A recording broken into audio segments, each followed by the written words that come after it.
taqueria patron who took out a would-be robber face indictment for emptying his clip into a criminal brandishing a play pistol. But up next, at the hands of an armed civilian. Stop. If you had to kill him, I can deal with that. I can come to grips with that. He did something wrong. I understand that. But for him to be shot 4 times in the back, leaving, and when he falls down and he shoots him 4 more times, he abused him. He was dead already. And that hurt. That hurts. The mother of Eric Eugene Washington, the 30-year-old robber shot and killed at the El Ranchito Taqueria by an armed patron. Multiple legal experts have said the citizen shooter was within his rights to respond with deadly force, even though it turned out Washington was carrying a plastic prop pistol. Panel, this case will be heard by Harris County grand jury and has stirred up quite a bit of conversation given the number of shots fired during and after Washington, the period when Washington was incapacitated. Gary Pollan, need to get your take on this. Well, first, I feel real bad for his mother. She seems like a really nice lady, and to have to deal with this losing a child, no matter what the circumstances, is hard to deal with. In terms of the legality of what was done by the patron, the Good Samaritan, is legal.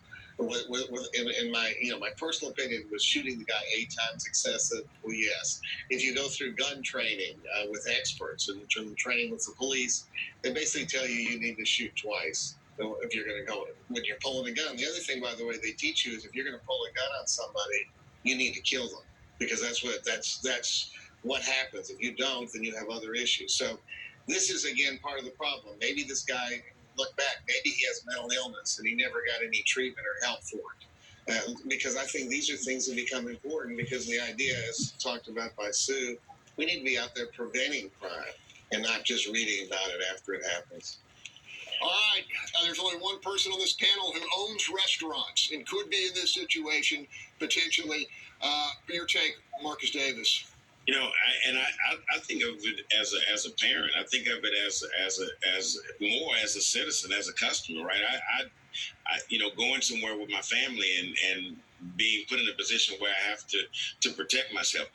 Was it the right thing to do to protect himself? Yes. Was he within his right? Of course. Of course, that's the question of whether or not there was some overzealousness that occurred. But that's armchair quarterback. That's after the fact. And Gary has a great point. You know, if some training does help minimize this type of behavior, this type of response. But I can't judge, protecting life in that moment. Okay, we got to leave it right there. Up next, a double standard.